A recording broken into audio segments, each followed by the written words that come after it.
나이가 들수록 집 안은 조용해집니다. 전화벨이 울리지 않는 하루가 늘어납니다. 가족은 바쁘고 이웃과의 대화도 줄어듭니다. 그래서 내가 세상에서 조금씩 사라지는 건 아닐까 그런 생각이 듭니다. 그런 생각에 마음 한구석이 허전해질 때가 있습니다. 노년의 외로움을 불교적 다루는 법. 의 외로움은 관계의 감소가 아니라 마음의 기대가 남아있기 때문에 커집니다. 때문입니다. 외로움을 줄이는 첫 방향은 마음이 무엇을 붙잡고 있는지 살피는 일입니다. 첫 번째 지혜는 기대를 내려놓는 연습입니다. 기대는 관계를 살찌우는 듯 보이지만 노년에는 짐이 되기 쉽습니다. 왜냐하면 기대는 응답이 없을 때 곧바로 외로움으로 변하기 때문입니다. 부처님은 집착이 있는 곳에 괴로움이 따른다고 전합니다. 이 말은 관계 자체가 문제가 아니라 마음의 매달림이 문제라는 뜻입니다. 자녀의 전화 한 통을 기다리는 마음이 길어질수록 하루가 무거워집니다. 기대가 줄면 전화가 와도 고맙고 오지 않아도 평온해집니다. 옛날에는 이웃의 발걸음 소리만 들어도 안심이 되었습니다. 그러나 한편 지금은 소식이 없을 때 마음이 먼저 흔들리죠. 기대를 내려놓는 연습은 마음의 균형을 되찾는 길입니다. 부처님은 있는 그대로를 보면 마음이 편안해진다고 전합니다. 이 가르침은 바람처럼 왔다 가는 관계를 붙잡지 말라는 뜻입니다. 기대가 사라질수록 현재의 만남이 또렷해집니다. 여러분도 그렇게 느끼신가요? 기대가 줄어든 날에는 산책길의 나무가 더 선명해 보입니다. 그런 이유니까 그렇습니다. 두 번째 지혜는 혼자 있는 시간을 벗으로 삼는 일입니다. 혼자는 비어있음이 아니라 채워질 여백입니다. 왜냐하면 마음이 스스로를 돌볼 수 있는 시간이기 때문입니다. 부처님은 고요 속에서 지혜가 자란다고 전합니다. 이 말은 외부 자극이 줄어들 때 내면의 소리가 들린다는 뜻입니다.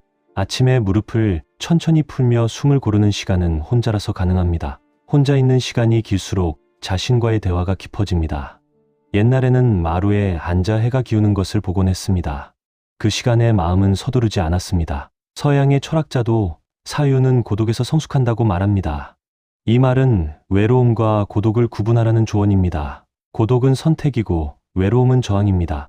혼자 있음을 받아들이면 외로움은 고독으로 바뀝니다. 그럴 때가 있습니다. 그런 변화는 조용히 찾아옵니다.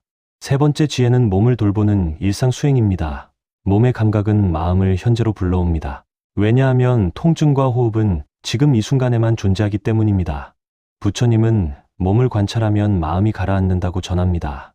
이 말은 몸을 통해 마음을 안정시키라는 뜻입니다. 허리와 무릎을 살피며 걷는 아침 산책은 수행이 됩니다. 걸음에 마음을 실으면 외로움이 틈을 찾기 어렵습니다. 과학에서도 규칙적인 움직임이 우울을 낮춘다고 말합니다. 그러나 또한 중요한 것은 마음의 태도입니다. 몸을 돌본다는 생각보다 몸과 함께 걷는다는 느낌이 좋습니다. 그럴수록 마음이 부드러워집니다. 여러분은 오늘 몸에 어떤 말을 건네고 싶으신가요? 네, 번째 지혜는 감사의 방향을 넓히는 일입니다. 감사는 대상이 아니라 시선의 선택입니다. 왜냐하면 감사는 마음의 습관이기 때문입니다. 부처님은 작은 인연에도 고마움을 보라고 전합니다. 이 말은 큰 사건보다 일상의 은혜를 보라는 뜻입니다. 따뜻한 물 한 잔과 햇빛 한 줄기도 인연입니다. 감사가 늘면 외로움은 설 자리를 잃습니다.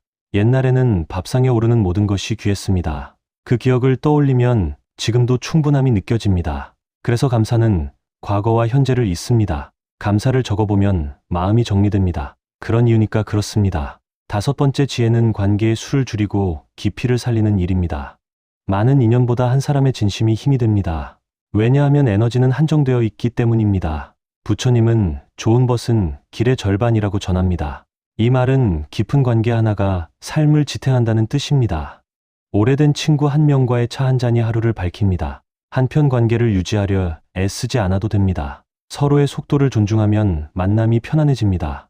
연락이 뜸해도 마음을 다치게 하지 않습니다. 그럴수록 다시 만날 때 웃음이 깊어집니다. 여섯 번째 지혜는 베풀물 일상의 리듬으로 삼는 일입니다. 베풀문 외로움을 밖으로 흘려보냅니다.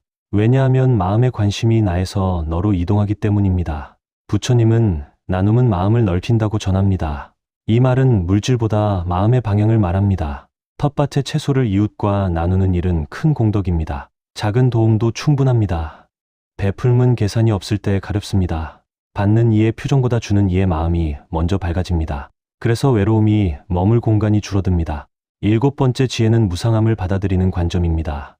모든 것은 변한다는 사실이 위로가 됩니다. 왜냐하면 지금의 외로움도 머물지 않기 때문입니다. 부처님은 생겨난 것은 사라진다고 전합니다. 이 말은 희망과 내려놓음을 동시에 줍니다. 손자, 손녀의 성장처럼 관계도 모습이 바뀝니다. 변화를 거부하면 마음이 굳습니다. 그러나 받아들이면 흐름이 듭니다. 흐름 속에서는 외로움이 파도처럼 지나갑니다. 우리는 어디에서 멈추어야 할까요? 멈춤은 붙잡음이 아니라 이해입니다.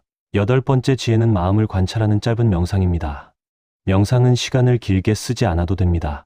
왜냐하면 자주 짧게가 더 이어지기 때문입니다. 부처님은 숨을 알아차리면 마음이 돌아온다고 전합니다. 이 말은 호흡이 집으로 돌아오는 길이라는 뜻입니다. 의자에 앉아 3번의 숨을 느끼면 충분합니다. 생각이 흘러가도 붙잡지 않습니다. 붙잡지 않음이 곧 휴식입니다. 그러면서도 마음은 점점 밝아집니다. 지금 이 순간 무엇을 내려놓고 싶으신가요? 9번째 지혜는 이야기의 주인을 바꾸는 일입니다. 나는 외롭다는 이야기를 다시 씁니다. 왜냐하면 해석이 감정을 만들기 때문입니다. 부처님은 마음이 세상을 만든다고 전합니다. 이 말은 사건보다 해석이 크다는 뜻입니다. 외로움은 쉼의 신호라고 해석할 수 있습니다. 그렇게 보면 마음이 한 발 물러섭니다. 물러선 자리에서 여유가 생깁니다. 여유는 선택을 가능하게 합니다. 그래서 하루의 결이 달라집니다. 10번째 지혜는 죽음에 대한 담담한 성찰입니다. 죽음을 생각하면 삶이 또렷해집니다. 왜냐하면 우선순위가 분명해지기 때문입니다. 부처님은 죽음을 기억하면 게으르지 않다고 전합니다. 이 말은 오늘을 소중히 쓰라는 뜻입니다. 남은 시간을 헤아리면 미움이 줄어듭니다. 사랑과 감사가 앞에 옵니다. 외로움은 그 뒤로 밀립니다. 담담함은 두려움을 잠재웁니다. 그 담담함 속에서 마음이 편안해집니다.